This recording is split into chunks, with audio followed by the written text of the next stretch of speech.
بھائی وہ قیصر احمد راجہ صاحب نے مجھے ایک ویڈیو بھیجی ہے جس میں کچھ لڑکیاں ڈانس ماس کر رہی ہیں اور پھر آگے استقبال رمضان کے نام سے نا چل رہا ہے کہ ایڈ چل رہا ہے کہ رمضان آنے والا تو یہ پروگرام آپ دیکھیے گا.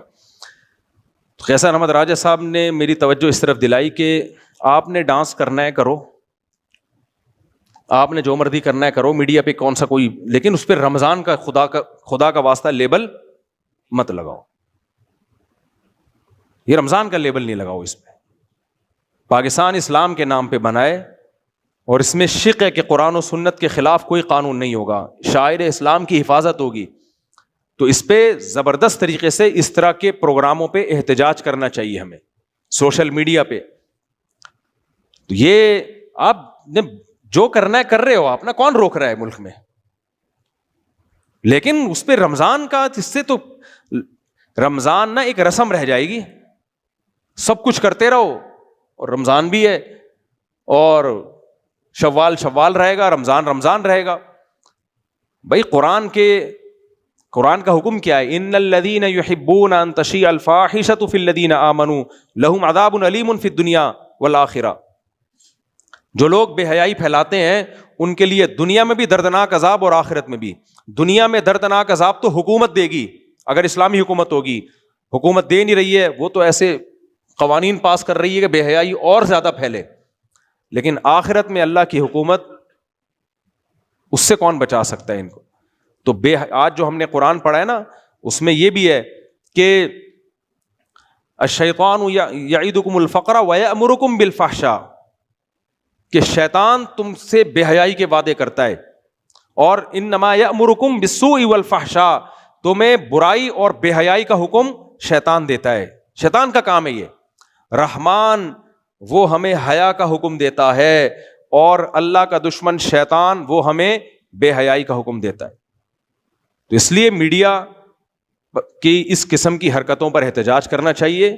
آپ اگر بے حیائی کر بھی رہے ہو تو کم از کم اس بے حیائی کے ساتھ رمضان کا لیبل مت لگاؤ. تو اس لیے اس پہ سوشل میڈیا پہ نا بھرپور آواز اٹھائیں اور اس کے خلاف بات کریں. اس کا بڑا اثر پڑتا ہے جب سوشل میڈیا پہ آواز اٹھتی ہے. الحمد للہ نحمدہ ونصلی علی رسولہ الکریم. رمضان 2026 کی آج پہلی تراویح کا کچھ خلاصہ بیان کروں گا. آج ہم نے سوا پارہ پڑھا ہے, پہلا پارہ اور دوسرے پارے کا ربع یعنی ایک چوتھائی حصہ. سورہ بقرہ قرآن مجید کی پہلی سورت ہے. چاہیے گھڑی میں ٹائم صحیح ہو رہا ہے, صحیح ہو رہا ہے نا.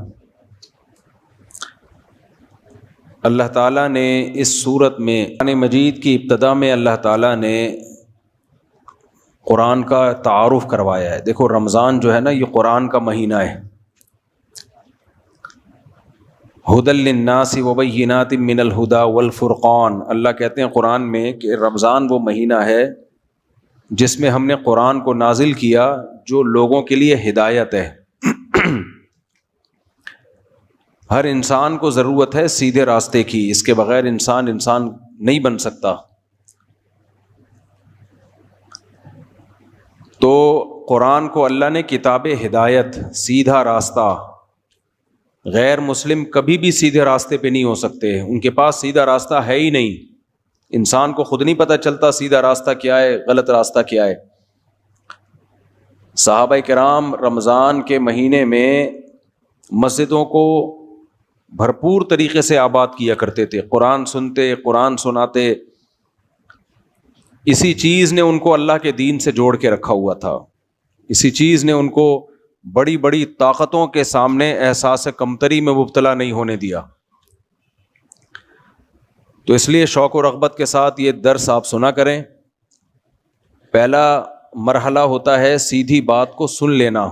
جب انسان میں سننے کی صلاحیت پیدا ہوتی ہے پھر اللہ اس کو عمل کی توفیق دے دیتے ہیں. سنے ہی نہیں تو کہاں سے عمل ہوگا. اور یاد رکھو اس زمانے میں اگر تم نے قرآن نہیں سنا, قرآن کیا کہتا ہے, سیدھا راستہ کیا ہے, تو پھر اتنے گمراہ ہو گئے کہ پہلے اس کا تصور بھی نہیں تھا. کیونکہ خوب اچھی طرح سمجھ لینی چاہیے یہ بات کہ انسان اگر اپنا کوئی راستہ متعین نہیں کرتا, وہ دوسروں کے راستے کا حصہ بن جاتا ہے. پھر وہ آپ اگر اپنا خود ہدف متعین نہیں کریں گے نا, کس ٹریک پہ میں نے زندگی گزارنی ہے, تو شیطان پھر آپ کو اپنے والے ٹریک پہ لے جانا شروع کر دے گا. آج انسان کا مقصد 3 چیزوں میں منحصر ہے: عزت, شہرت, پیسہ. بس اس کے علاوہ کچھ ہے ہی نہیں, سوچتا ہی نہیں ہے. اسی کو کامیابی سمجھا جاتا ہے. قرآن یہ باتیں کرتا ہی نہیں ہے, قرآن کسی اور دنیا میں ہمیں لے کے جاتا ہے. تو عزت, شہرت, دولت, یہ سب کسی حد تک ہماری ضرورتیں ہیں, اس سے زیادہ ان کی کوئی حیثیت نہیں ہے, اس کو اتنا ہی رکھنا چاہیے. تو اللہ تعالیٰ فرماتے ہیں ذالک الکتاب لا ریب فیہ ھدی للمتقین, یہ وہ کتاب ہے جس میں کوئی شک نہیں ہے, یعنی اللہ کی طرف سے نازل کردہ کتاب ہے, اس کے اللہ کی طرف سے نازل کردہ ہونے میں کوئی شک نہیں ہے. ہم کتنے خوش قسمت ہیں, خدا کی قسم, جتنا شکر ادا کیا جائے کم ہے. بتاؤ کسی کے پاس کوئی ایسی کتاب آ جائے جو خدا نے خود پیش کی ہو, جس نے اس کائنات کو بنایا, اور اس نے اس کے برحق ہونے کے دلائل بھی قائم کر دی ہوں تاکہ ہمیں اطمینان ہو کہ یہ اسی کا کلام ہے. تو آپ سوچو اس سے بڑی خوش قسمتی کی کیا بات ہو سکتی ہے کہ صاف ستھرا جو کچھ اس میں لکھا ہوا ہے اس پر انسان عمل کرے, اس میں 2 رائے ہو نہیں سکتی ہیں. تو اللہ تعالیٰ فرماتے ہیں ذالک الکتاب لا ریب فیہ ھدی للمتقین, یہ کتاب ہے جس کے 2 تعارف. نمبر 1, اس کے اللہ کی طرف سے ہونے میں کوئی شک نہیں ہے. ھدی للمتقین, اور یہ ہدایت ہے. اس کا ٹاپک کیا ہے, اس کا موضوع کیا ہے؟ اس میں آپ کو آن لائن کمانے کے طریقے نہیں بتائے جائیں گے,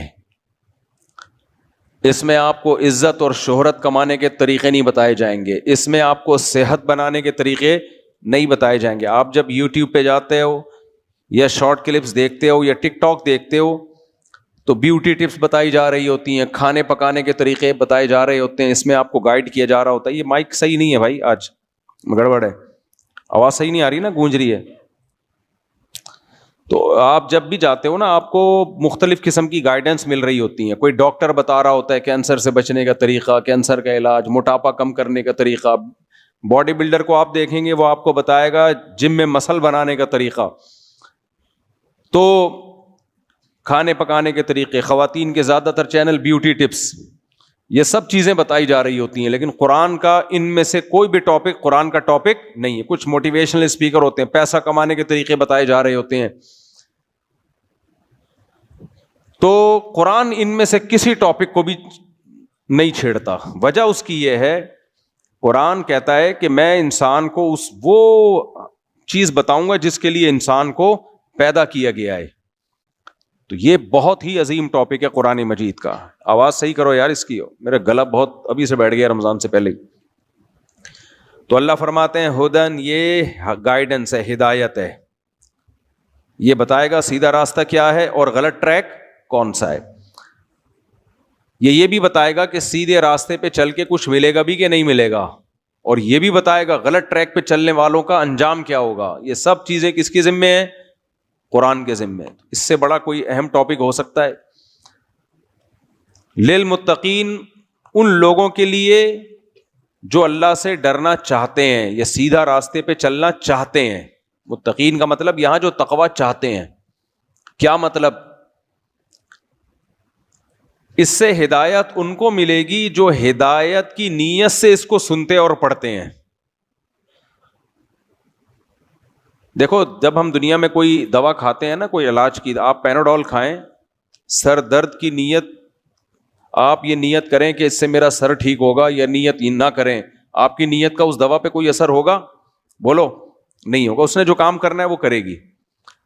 لیکن قرآن کہتا ہے کہ اس سے ہر ایک کو ہدایت نہیں ملے گی. اس سے ہدایت اس کو ملے گی جو اس کو پڑھتے اور سنتے ہیں اس نیت سے کہ ہمیں سیدھا راستہ مل جائے. ضدی اور ہٹ دھرم نہیں ہے وہ. یہ جو ایتھیس اور ملحد لوگ ہیں نا, یہ ضدی اور ہٹ دھرم ہو کے قرآن سنتے اور پڑھتے ہیں. میں نے ایک ایتھیس کے پاس ایک ویڈیو بھیج دی, بہت زیادہ خدا کے وجود کا انکار کرتا ہے. میں نے ایک ویڈیو بھیجی کہ مرغی کیسے اپنے بچوں کے لیے جنگ لڑ رہی ہے نا بڑے جانور سے, چھوٹی سی مرغی ہے. تو میں نے کہا کس نے اس کے دل میں اپنے بچوں کی یہ محبت ڈال دی؟ کیا یہ بھی ایوالو ہونے کا نتیجہ ہے؟ کوئی جواب نہیں آیا. تو یہ ضد اور ہٹ دھرمی ہے. تو اس لیے اللہ نے فرمایا کہ ضد اور ہٹ دھرمی کو کنارے پر رکھ دو, تو اس کتاب سے تمہیں سیدھا راستہ ملے گا. اچھا, ہدایت کسے کہتے ہیں؟ ہدایت سیدھا راستہ نظر بھی آئے گا, اور اگر تم چاہو گے اس سیدھے راستے پہ چلنا تو اس کتاب کو پڑھ کے تمہیں سیدھے راستے پہ چلنے کی توفیق بھی ملے گی. اس میں اتنی موٹیویشن ہے جو تمہیں سیدھے راستے پر چلا دے گی. یہ ایسا ہی ہے جیسے کوئی آپ کو سیدھا راستہ بتا رہا ہو اور بتانے کے ساتھ ساتھ اس راستے پہ چلنے کے لیے گاڑی بھی خود مہیا کر رہا ہو, اور گاڑی میں ڈیزل بھی خود ڈال رہا ہو, اور ڈرائیور بھی اس میں آپ کے ساتھ بٹھا دے. تو یہ ہوتی ہے حقیقت, صحیح معنوں میں گائیڈنس. تو اللہ کہتے ہیں کہ اس سے ہدایت ملے گی ان لوگوں کو جو ہدایت حاصل کرنا چاہتے ہیں. پھر اللہ نے ان کی کچھ علامتیں بیان کی ہیں کہ جن کو ہدایت ملتی ہے ان کے اعمال کیا ہو جاتے ہیں. اس کتاب سے جن کو ہدایت ملے گی نا, ان میں کچھ علامتیں ظاہر ہونا شروع ہو جائیں گی.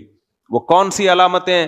الذین یقیمون الصلاۃ. سب سے پہلی علامت یہ ہدایت ملنے کے بعد, نماز ان سے کبھی ضائع نہیں ہوگی, کیونکہ ان کو پتا ہے کہ حی علی الصلاۃ, جب خدا ہمیں بلا رہا ہے آؤ نماز کے لیے, ایس ایچ او بلائے, کوئی انکار کر سکتا ہے؟ بولو. ڈی ایس پی صاحب نے بلایا کہ آ جاؤ تھانے, کوئی انکار کر سکتا ہے؟ تو ان کو پتا ہے کہ یہ جو مؤذن کی صدا ہے نا حی علی الصلاۃ, یہ مؤذن کی نہیں ہے, یہ کس کی ہے؟ اللہ کی ہے. تو یہ کسی قیمت پہ نماز نہیں چھوڑتے. یہ آج کتنے مسلمان ہیں, مرد ہوں یا عورتیں ہوں, نماز قائم کرتے ہیں. اللہ کی دعوت سب سے ہلکی ہے, سب سے ہلکی ہماری نظر میں. انہی آیتوں میں آگے اللہ نے کیا فرمایا؟ وَاسْتَعِينُوا بِالصَّبْرِ وَالصَّلَاةِ وَإِنَّهَا لَكَبِيرَةٌ إِلَّا عَلَى الْخَاشِعِينَ. فرمایا نماز اور صبر سے اللہ کی مدد طلب کرو, لیکن یہ نماز بہت مشکل ہے مگر ان لوگوں پر جن کے دلوں میں اللہ کا خوف ہے.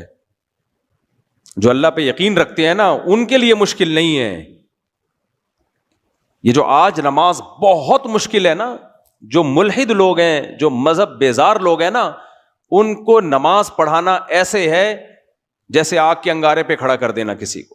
ہم دیکھتے تھے بچپن میں, مسجد کے قریب گھر ہے, کبھی مسجد آنے کی توفیق نہیں ملتی. آئے ہیں مسجد میں کسی کام سے تو ایسے بھاگنے کی فکر میں ہے جیسے پتہ نہیں کیا ہو گیا. تو میں اس وقت اللہ کا شکر ادا کرتا تھا, الحمدللہ الذی عافانا مما ابتلاہ بی. اے اللہ تیرا شکر ہے تو نے ہمیں اس عذاب سے بچایا ہوا ہے جس میں اس کو مبتلا کیا ہے.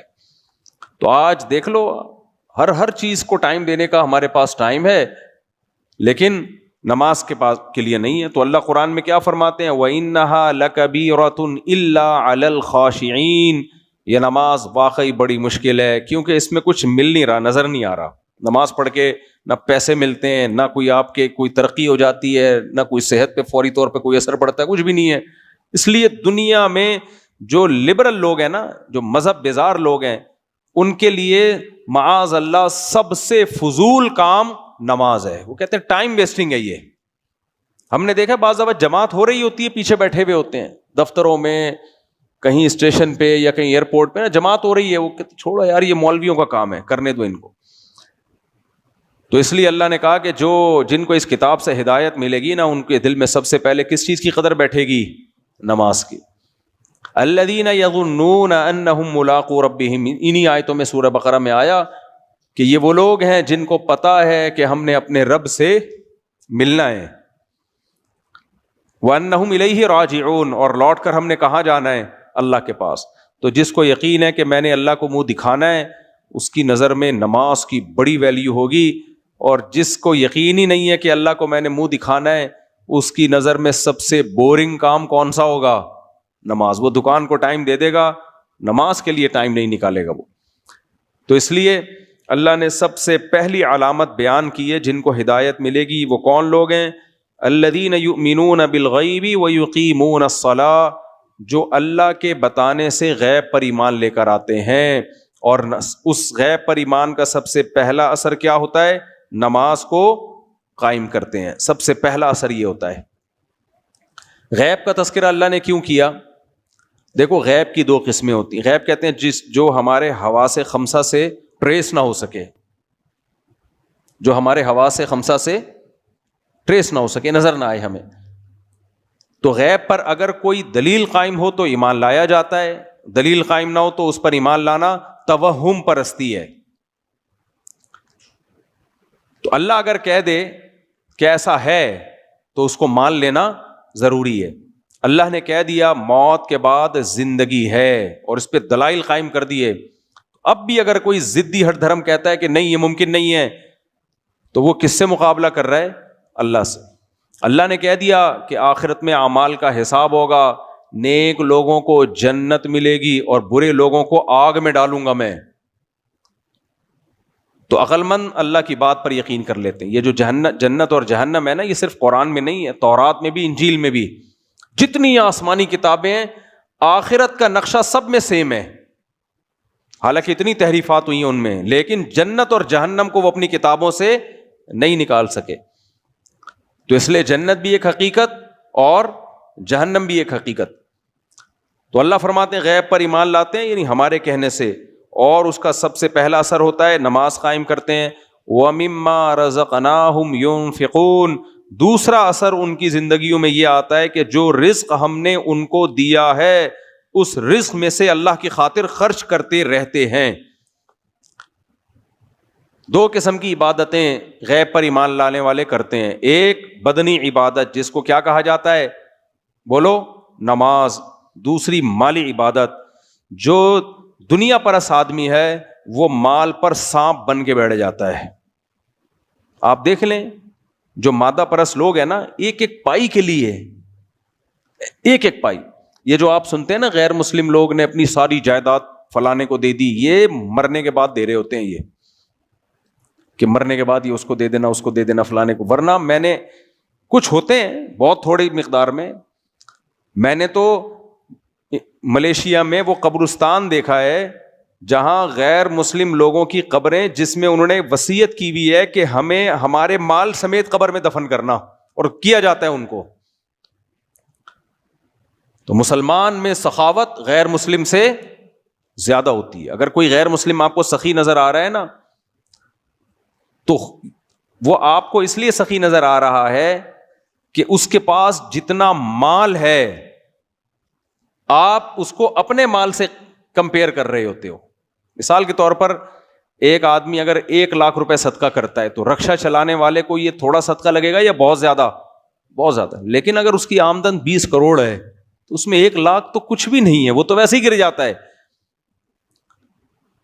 تو کسی بھی قوم کے بارے میں دیکھنا ہونا کہ سخاوت کس میں زیادہ ہے، تو ان جیسے مالدار لوگوں کو اس قوم کے ان جیسے مالدار لوگوں سے کمپیئر کرنا چاہیے۔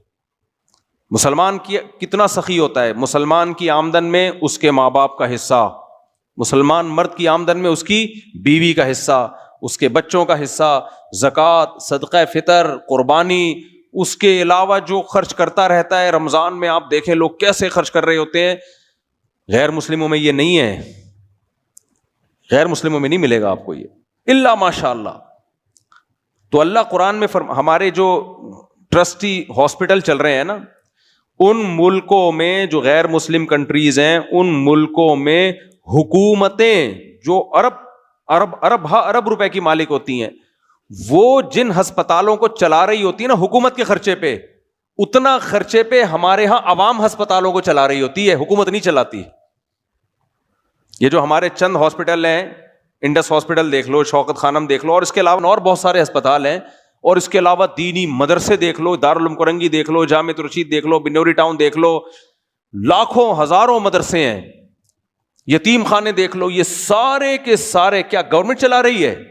اربوں کھربوں روپے ان کا بجٹ ہے۔ یہ سارے بجٹ کون خرچ کر رہا ہوتا ہے؟ ارب روپے بجٹ صرف انڈس ہاسپٹل کا ہے۔ تو اس لیے اللہ نے فرمایا کہ جو ہم پر ایمان لاتے ہیں ان کے سب سے پہلی علامت نماز قائم کرتے ہیں، نمبر 2 وَمِمَّا رَزَقْنَاهُمْ، ہم نے جو روزی ان کو دی ہے، اس لیے کہ ان کو یہ احساس ہوتا ہے یہ ہماری نہیں ہے، یہ کس نے دی ہے ہمیں؟ یہ اللہ نے دی ہے، اس میں سے خرچ کرتے رہتے ہیں۔ کیسے خرچ کرتے ہیں؟ قرآن میں اس کو بھی بیان کیا، سرًا وعلانیۃً، دکھا کے بھی خرچ کرتے ہیں اور چھپ کے بھی خرچ کرتے ہیں، دائیں ہاتھ سے دیتے ہیں بائیں کو پتہ ہی نہیں چلتا، اور پبلک کو دکھا کے بھی خرچ کرتے ہیں۔ دکھا کے خرچ اس لیے کرتے ہیں تاکہ لوگوں میں خرچ کرنے کا جذبہ پیدا ہو۔ اس لیے ہم نے علماء سے سنا ہے کہ اپنی اولادوں سے بھی صدقات کروانے چاہیے تاکہ ان کو دینے کی عادت پڑے، ہر وقت یوں کر کے نہ بیٹھے رہیں، وہ پیسے دے دو پیسے دے دو، بچے یہی چل رہے ہوتے ہیں نا، ابا پیسے دے دو، گٹکے کے پیسے دے دو، پان کے پیسے دے دو، ہر چیز کے پیسے۔ خرچ کرنے والا مسلمان کبھی بھی کنجوس نہیں ہو سکتا، یہ خوب سمجھ لو۔ تو اس لیے اللہ نے یہ 2 علامت، میں اس کو زیادہ فوکس اس لیے کر رہا ہوں کہ قرآن شروع ہی یہیں سے ہو رہا ہے، قرآن شروع ان 2 علامتوں سے ہو رہا ہے۔ آج ہمارا مذہب حلوے مانڈو کا مجموعہ بن چکا ہے، کھانا ادھر سے کھا لو، ادھر سے کھا لو، ادھر سے کھا لو، ادھر سے کھا لو، فلانے کے حلوے، کنڈے اور یہ بریانیاں اور یہ سب چیزیں بن چکی ہیں۔ تو مسلمان کے اندر 2 صفات کا ہونا بہت ضروری ہے، یہ اس کی علامت ہے۔ اور یہ کس کے لیے کرے گا یہ کام؟ اللہ کے لیے۔ بے نمازی مسلمان نہیں ہو سکتا اور کنجوس کمبخت مسلمان نہیں ہو سکتا۔ صحابہ تو ایسے سخی تھے، ابو طلحہ انصاری رضی اللہ تعالی عنہ نبی کے پاس آئے، یا رسول اللہ، اللہ نے قرآن میں فرمایا کہ تم نیکی کی حقیقت کو اس وقت تک نہیں پہنچ سکتے جب تک محبوب چیز اللہ کی راہ میں صدقہ نہیں کرتے۔ یا رسول اللہ، میری محبوب چیز تو میرا باغ ہے، اللہ کی راہ میں صدقہ، پورا گارڈن، پورا باغ جو سورس آف انکم تھی اٹھا کے صدقہ کر دیا۔ سمجھتے ہو گے نہیں سمجھتے ہو؟ حضرت زینب رضی اللہ تعالی عنہا، نبی صلی اللہ علیہ وسلم جب مال غنیمت آتا نا، سال کا پورا راشن دے دیا کرتے تھے اپنی ازواج کو۔ آپ صلی اللہ علیہ وسلم کی ازواج صبح سے صدقہ کرنا شروع کرتی اور رات تک 1 سال کا پورا راشن ختم۔ سیدہ عائشہ بھی ایسا ہی کرتی۔ تو آپ کے بھانجے جو عبداللہ بن زبیر تھے، ان کو ایک دفعہ غصہ آ گیا ان کو کہ بھئی آپ اپنے لیے کچھ بچاتی نہیں ہو۔ انہوں نے قسم اٹھا لی کہ اللہ کی قسم میں آپ کے ہاتھ روکوں گا، اپنی خالہ کو کہا کہ میں اللہ کی قسم آپ کے ہاتھ روکوں گا۔ حضرت عائشہ کو اتنا غصہ آیا کہ تو مجھے صدقہ کرنے سے روک رہا ہے، حالانکہ وہ خیر خواہی میں کر رہے تھے۔ اتنا غصہ آیا، فرمایا اللہ کی قسم میں تجھ سے کبھی بات نہیں کروں گی، قسم اٹھا لی۔ پھر بڑے بڑے صحابہ نے سفارشیں کر کے آپ سے قسم توڑوائی، تو حضرت عائشہ نے قسم تو توڑ دی، بات چیت شروع کر دی، مگر قسم توڑنے کا جو کفارہ تھا نا، وہ 1 غلام آزاد ہے۔ اور حضرت عائشہ ساری زندگی غلاموں کو خرید کے آزاد کرتی رہی ہیں تاکہ میری قسم کا ایک جو میں نے توڑی ہے اس کا صرف کفارہ نہ ہو، جو دل میں خلش ہے وہ بھی ختم ہو جائے۔ تو وہ لوگ ایسے تھے میرے بھائی۔ اور آج مسلمان کیا ہوتا جا رہا ہے، سخاوت تو دور کی بات، جو واجب حق ہے نا دوسرے کا وہ بھی نہیں دے رہے ہوتے۔ کسی سے کوئی چیز منگوا کے دیکھ لو، آپ سے کوئی بولے نا یہ فلانی چیز لے کر آؤ، آپ لے کر آؤ، آپ لے کر آ گئے، پھر وہ کہے پیسے دے دو، کل لے لینا، پرسوں لے لینا، ترسوں لے لینا۔ اتنا سڑاتے ہیں نا بندے کو، آدمی کو دماغ خراب ہونا شروع، ڈپریشن میں جانا شروع ہو جاتا ہے۔ یار اس کا حق ہے، پہلے پکڑا کیوں نہیں دیتے اس کو فوراً؟ خود فون کر کے پوچھو، خود بولو بھائی آپ کے کتنے پیسے باقی ہیں، دکانوں میں راشن والے کا حساب دیکھ لو، دودھ والے کا حساب دیکھ لو، مکانوں کے کرائے دیکھ لو۔ یہ تو اس کا واجب حق ہے نا، وہ نہیں دے رہے ہوتے۔ کرایہ دار یاد دلا کے، مالک مکان یاد دلا کے تھک جاتا ہے۔ تو آج جو لازم، بہنوں کی وراثت نہیں دے رہے، بیوی کا مہر نہیں دے رہے، کام کروانا ہوگا فوراً کروا لیں گے، پھر پیسے دینے میں کیا کرتے ہیں، ترسانا شروع کر دیتے ہیں۔ تو اللہ تو حکم دے رہے ہیں کہ ینفقون، دوسرے کا پیسہ تو دینا ہی ہے، اپنا بھی دوسروں پہ خرچ کرنا ہے۔ تو اس لیے میرے بھائی، قرآن جو ابتدا کر رہا ہے نا 2 صفات سے، عورت کے لیے بھی حکم ہے وہ سخاوت کرے، مال جمع۔ آج خواتین سونا جمع کر کے رکھتی ہیں، ہم سے پوچھتی ہیں زکوٰۃ کیسے دوں میں، سونا بیچنا پڑے گا۔ یار خوشی خوشی بیچو سونا بھائی، خوشی خوشی بیچو، جان نکل رہی ہے اس سونے میں، اٹکی ہوئی ہے جان۔ اس لیے دنیا کو جب تک مسافر خانہ نہیں سمجھو گے نا، بات کھوپڑی میں آئے گی نہیں۔ دنیا الذین یظنون انہم ملاقو ربہم، اللہ کہتے ہیں جن کو یقین ہے نا اللہ سے ملنا ہے، وہ دنیا سے دل نہیں لگاتے، دنیا کو مسافر خانہ سمجھتے ہیں۔ تو زکوٰۃ دینی پڑے گی بھائی، اپنی جیب خرچی سے نکالو، پورے سال جمع کرتے رہو. خواتین نے نا اپنے شوہروں کے ذمہ لگایا ہوا ہمارے سونے کی زکوٰۃ آپ دیں، وہ بیچارہ دے دیتا ہے، ہو جاتی ہے زکوٰۃ. لیکن آپ بولو نہیں، میری زکوٰۃ کون دے گی؟ میں خود دوں گی. کون دے گا میری زکوٰۃ؟ میں خود دوں گی. میں قربانی دوں گی اللہ کی راہ میں خرچ کرنے کی. تو یہ عورت کو بھی سخی ہونا چاہیے اور مرد کو بھی سخی ہونا چاہیے. تو یہ دو صفات اللہ نے بیان کی ہیں. آگے اللہ فرماتے ہیں اولئک علی ھدی من ربہم، یہ لوگ ہیں جن کے اندر یہ دو بنیادی صفات ہوں گی، اپنے رب کی طرف سے ہدایت پر ہیں. واولئک ھم المفلحون، یہی لوگ کامیاب ہیں. آگے اللہ تعالیٰ نے ان آیات میں نا سورہ بقرہ جو قرآن کی ابتدا ہو رہی ہے، ایک بہت اہم ترین آیت ہے جس میں تمام انسانوں کو خطاب ہے، جس سے آپ کو اسلام سمجھ میں آئے گا. واٹ از اسلام؟ یا ایھا الناس، اے لوگو، اعبدوا ربکم، اپنے رب کی عبادت کرو. یہ بھی دنیا میں جو مذہب بیزار لوگ ہیں ان کے لیے سب سے بورنگ کام رب کی عبادت. کہتے ہیں تعلیم کو فوکس کرو، ٹیکنالوجی کو فوکس کرو، یہ کرو وہ کرو. عبادت نجی مسئلہ ہے. ہر مذہب میں کچھ لوگ عبادت کرتے ہیں، کچھ عبادت نہیں کرتے. تو چلو ٹھیک ہے، کر لو، ٹھیک ہے نہیں کرو، تمہاری مرضی ہے. اللہ کہتے ہیں نہیں، یا ایھا الناس، اے ساری دنیا کے سارے انسانوں، چاہے ہندو ہو، سکھ ہو، مسیحی ہو، یہودی ہو، ملحد ہو، ساری دنیا کے سارے انسانوں، اعبدوا ربکم، غلامی تم نے کس کی اختیار کرنی ہے؟ اللہ نے اللہ کا لفظ استعمال نہیں کیا کیونکہ اللہ کو اللہ کہنے میں انسانوں کا اختلاف ہے. کیا خیال ہے؟ کوئی کہتے ہیں وہ اللہ ہے، کوئی کہتے ہیں اللہ. کہتے ہیں چھوڑو اس بحث کو، اللہ ہے یا کوئی اور ہے. رب تو ہے نا تمہارا جو تمہیں پالنے والا ہے. یہ کائنات ایسے تھوڑی چل رہی ہے، کوئی ہے جس نے تمہیں پیدا کیا، اور رب کا مطلب تمہیں پال رہا ہے، تمہاری دیکھ بھال کر رہا ہے. دیکھ بھال کرنے کے بغیر یہ سارا نظام عالم چل نہیں سکتا تھا. دیکھ بھال کر رہا ہے. کیسے دیکھ بھال کر رہا ہے؟ اس کی اللہ نے بتایا، الذی خلقکم، سب سے پہلے اس نے تمہیں بنایا. تم خود بخود نہیں بن گئے، خود ایسی چیزیں بن نہیں سکتی. والذین من قبلکم، تم سے پہلے لوگوں کو بھی کس نے بنایا ہے؟ اسی نے بنایا جنس کی تم اولادوں میں ہو. اور وَأَنزَلَ مِنَ السَّمَاءِ مَاءً، یہ جو اس دنیا میں نظام بنا ہوا ہے نا، آسمان سے پانی برس رہا ہے، اس نظام کو بنانے والا کون ہے؟ ہر جگہ ہر خطے پہ تھوڑی دنیا میں چاند پہ بارش ہوتی ہے بھائی، مریخ پہ بارش ہوتی ہے. تو بارش صرف کہاں ہوتی ہے؟ حیات صرف کہاں ہے؟ زمین پر. اور قرآن کہتا ہے وَجَعَلْنَا مِنَ الْمَاءِ كُلَّ شَيْءٍ حَيٍّ، ہر زندہ چیز کو ہم نے کس سے بنایا؟ پانی سے. اس پانی کا انتظام ایسا کیا، ایک سمندر بنا دیا کڑوا، لیکن اس سمندر سے بادلوں کو اٹھاتا ہے اور پوری دنیا میں برساتا ہے. اللہ کہتے ہیں یہ رب ہے جس کی عبادت کا میں تمہیں حکم دے رہا ہوں.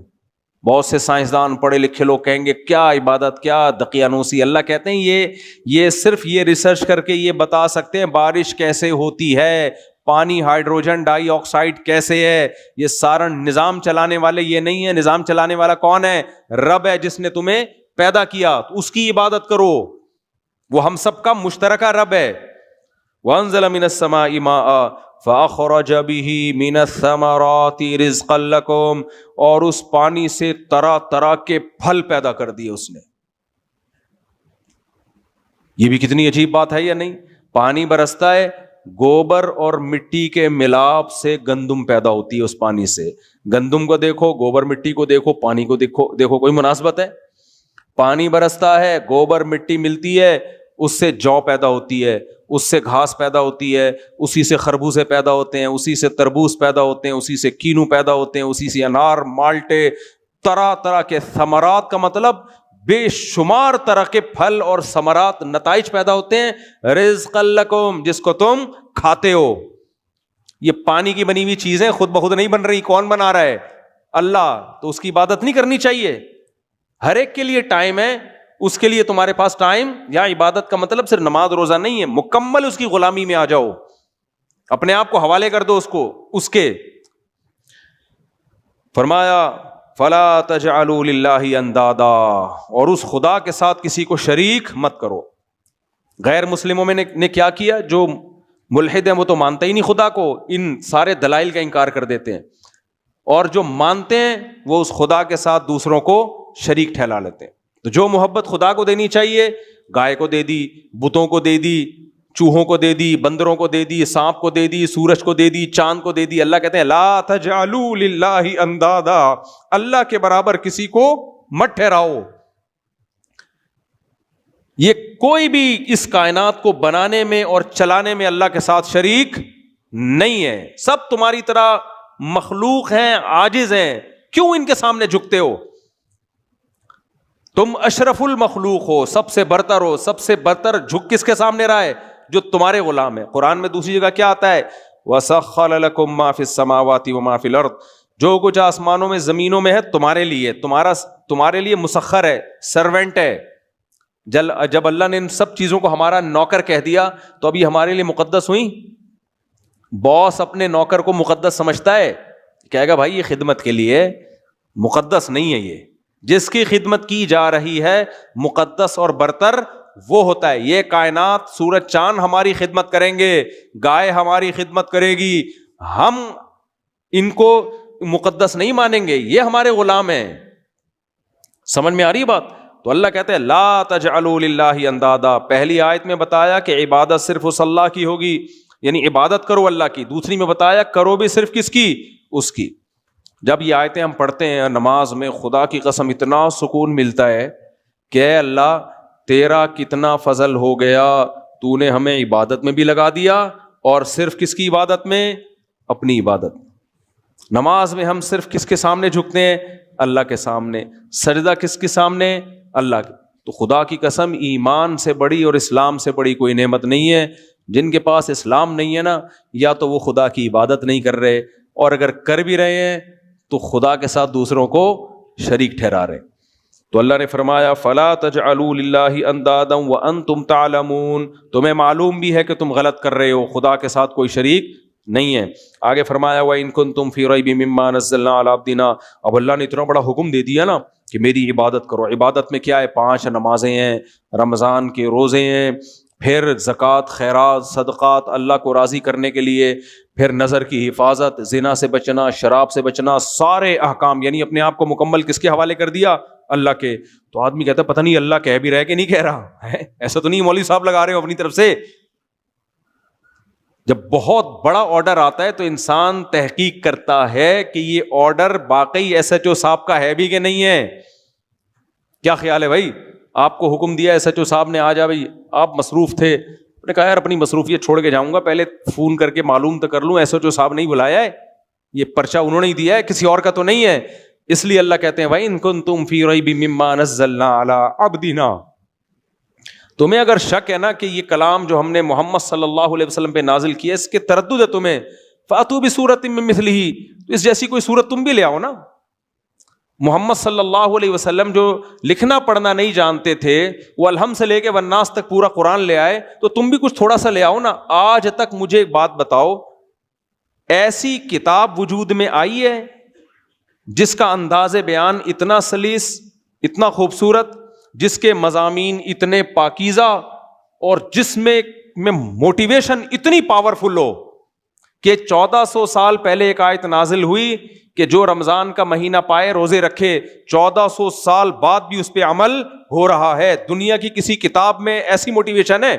اس پر میں کئی بار بیان کر چکا ہوں کہ کس لحاظ سے قرآن جیسی کوئی کتاب دنیا میں نہیں ہے، کس لحاظ سے۔ چند پوائنٹ جلدی جلدی بتا دیتا ہوں۔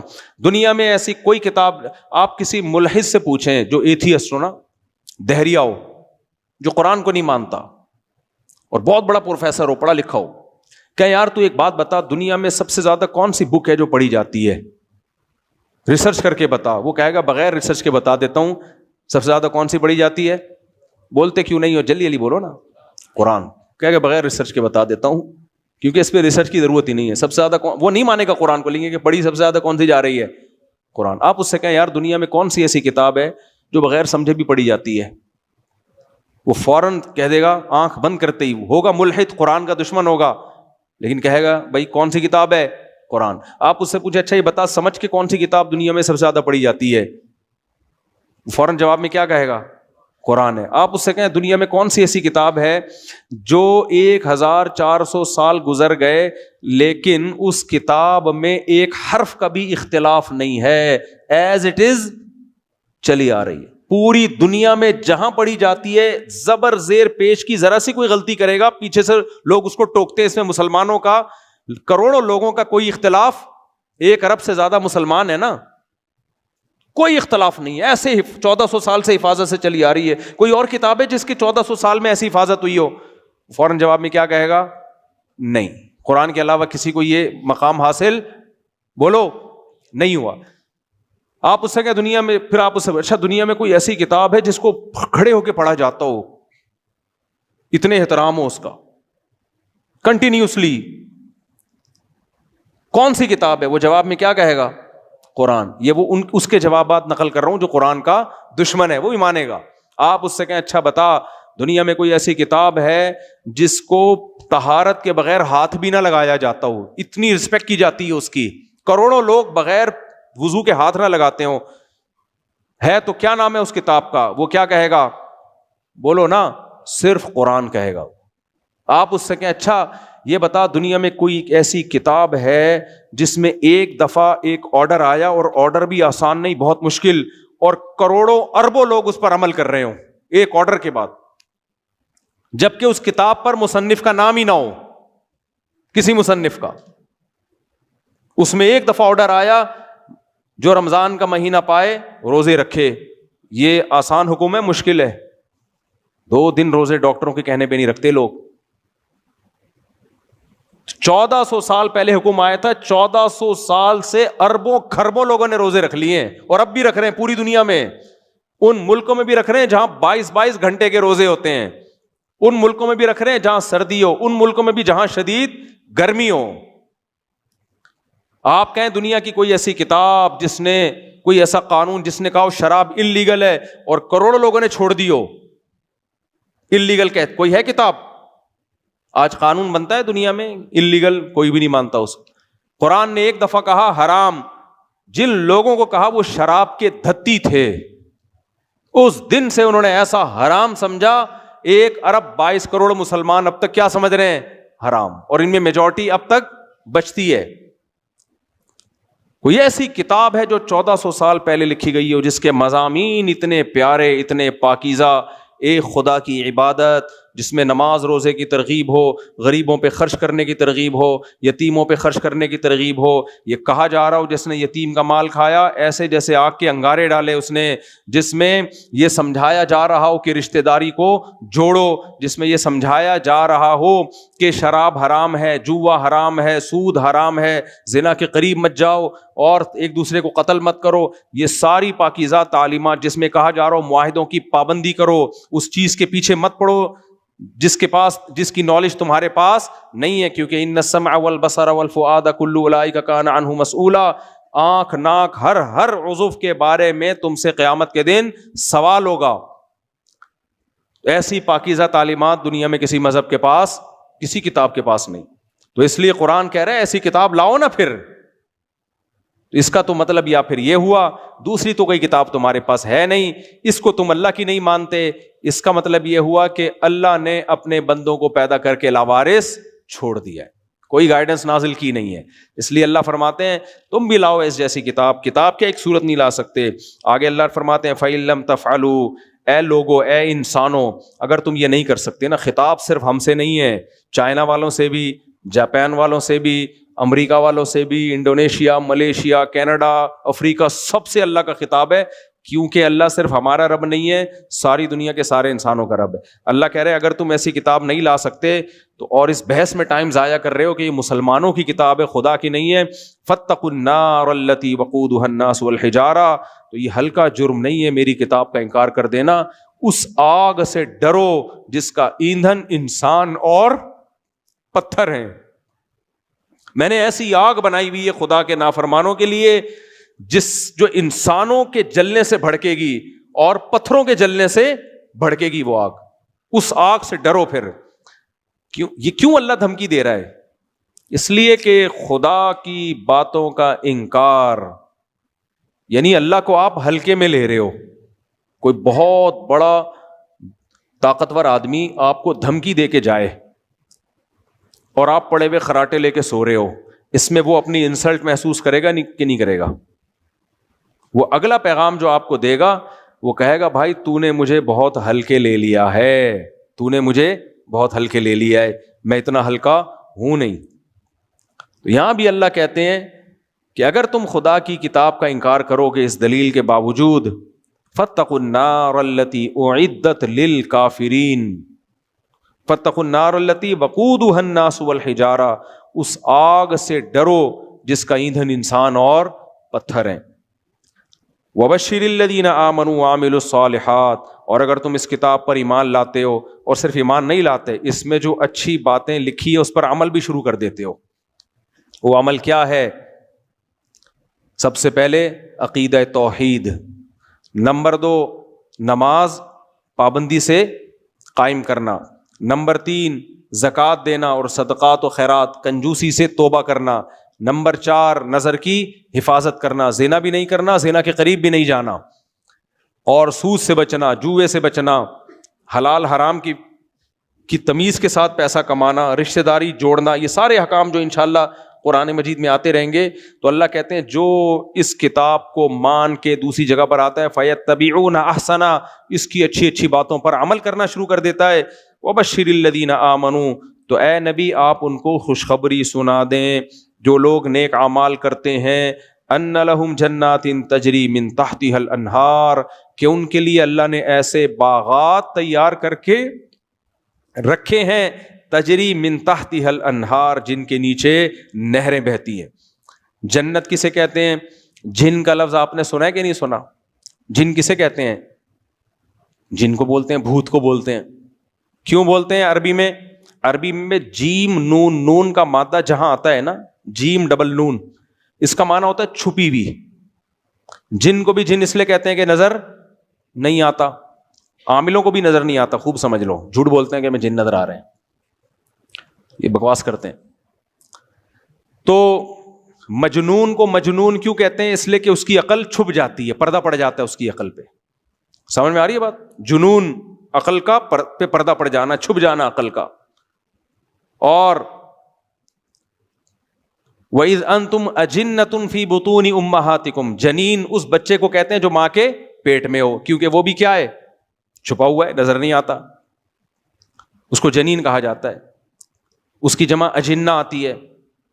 اور جنہ یہ بھی جیم ڈبل نون, وہ باغ جو اتنا گہرا اتنا گھنا ہو کہ اس نے سب کچھ چھپا لیا ہو, یعنی گھنے باغ سے کنایا ہے. اتنے گہرے باغ, گرینری جب بہت زبردست ہوتی ہے تو اس کا الگ ہی حسن ہوتا ہے. تو عام باغ کو, باغیچے کو بستان یا حدیقہ کہا جاتا ہے عربی میں. جنت عام باغ نہیں ہے, بہت گہرے گھنے باغات, تجری من تحتها الانہار, جن کے نیچے نہریں بہتی ہیں. تو میرے بھائی, موت کے بعد یا جہنم کی آگ ہے یا جنت کا باغ ہے. تو یہ اللہ کہہ رہا ہے, یہ کوئی سیاسی بیان نہیں ہے. تبھی تو سورہ یاسین میں اللہ نے فرمایا نا کہ ہم جو پیغمبروں کو بھیجتے ہیں اس لیے تاکہ لوگوں کو غفلت سے نکال دیں. اس سے پتہ چلا میں اور آپ اللہ کی نظر میں غفلت میں. غفلت کیا؟ ہم سمجھ رہے ہیں پیسہ عزت شہرت, پیسہ عزت شہرت, پیسہ عزت شہرت. یہ غفلت ہے بھائی. آگے ایک جہان اور ہے, یہ ختم ہونے والا جہان ہے. تو اس لیے اللہ نے فرمایا وَبَشِّرِ الَّذِينَ آمَنُوا وَعَمِلُوا الصَّالِحَاتِ أَنَّ لَهُمْ جَنَّاتٍ تَجْرِي مِن تَحْتِهَا الْأَنْهَارُ, باغات ہیں جن کے نیچے نہریں بہتی ہیں. كُلَّمَا رُزِقُوا مِنْهَا مِن ثَمَرَةٍ رِزْقًا, جب بھی انہیں جنت کے پھلوں میں سے کوئی پھل دیا جائے گا تو قَالُوا هَذَا الَّذِي رُزِقْنَا مِن قَبْلُ, وہ کہیں گے یہ تو وہی پھل ہے جو ہمیں دنیا میں بھی دیا گیا تھا. وَأُتُوا بِهِ مُتَشَابِهًا, جو اللہ نے لذتیں یہاں رکھی ہیں وہی کہاں رکھی ہیں؟ آخرت میں, یہاں سے الگ نہیں ہے. یعنی ان کی صورت ویسے ہی ہوگی, ہاں ذائقہ ایسا ہوگا. نبی صلی اللہ علیہ وسلم نے بھی فرمایا, قرآن میں بھی ہے, مَا لَا عَيْنٌ رَأَتْ, کہ نہ کسی آنکھ نے ایسے مزے دیکھے, وَلَا أُذُنٌ سَمِعَتْ, نہ کسی کان نے سنے, وَلَا خَطَرَ عَلَىٰ قَلْبِ بَشَرٍ, تصور کرو جن مزوں کا تمہارا تصور جہاں ختم ہوگا وہ لذتیں اس سے بھی اوپر شروع ہوں گی. اب سوال پیدا ہوتا ہے اللہ نے یہی والے پھل کیوں رکھے ہیں؟ اس لیے یہی والے پھل رکھے ہیں. آپ نے دیکھا ہوگا کمپنیاں جب کوئی چیز بیچتی ہیں تو پہلے فری میں بانٹ کر ٹیسٹ گین کرواتی ہیں. کیا خیال ہے؟ پہلی دفعہ میں چیزیں اچھی بولو نا نہیں لگتی.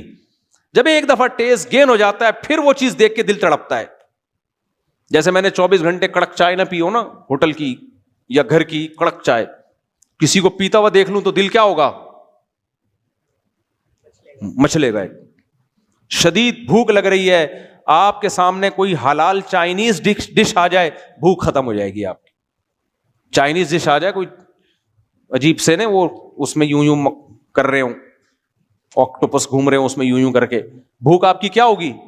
اڑ جائے گی. لیکن وہ چیز آ جائے جو آپ کھانے کے عادی ہو, نلی بریانی آ جائے آپ کے سامنے, بھنڈی آ جائے بغیر تلی ہوئی, میں اس لیے بتاتا ہوں تاکہ لوگ پھر کھلاتے ہیں مجھے وہی چیزیں بعد میں. بھنڈی آ جائے, ایک بھنڈی کا بنانے کا طریقہ ہے تل کے بنائی جاتی ہے, وہ بیکار ہوتی ہے, فرائی بھنڈی نہیں کھانی چاہیے. ایک بھنڈی ہوتی ہے لیس دار ہوتی ہے, تلتی نہیں, وہ ہوتی ہے اصل بھنڈی کھانے کی. خیر, تو یہ وہ چیز آ جائے جس کے آپ عادی ہو, ایک دم دل مچلتا ہے کہ نہیں مچلتا؟ تو اس لیے اللہ تعالیٰ نے جنتیوں کے لیے وہ پھل رکھے جو انہوں نے دنیا میں کھائے ہوں گے, عادی ہوں گے, وہ دیکھ کے دل مچلے گا تو کہیں گے یہ تو وہی ہے جو ہمیں دنیا میں ملا. تو فرشتے کیا کہیں گے؟ کھا کے دیکھو, یہ دیکھنے میں وہی ہے, ذائقے میں اس سے کروڑا گنا زیادہ ہے, یہ ذائقے میں زیادہ ہے. وَأُتُوا بِهِ مُتَشَابِهًا وَلَهُمْ فِيهَا أَزْوَاجٌ مُطَهَّرَةٌ, اور اللہ فرماتے ہیں اس میں ان کو بیویاں ملیں گی پاکیزہ.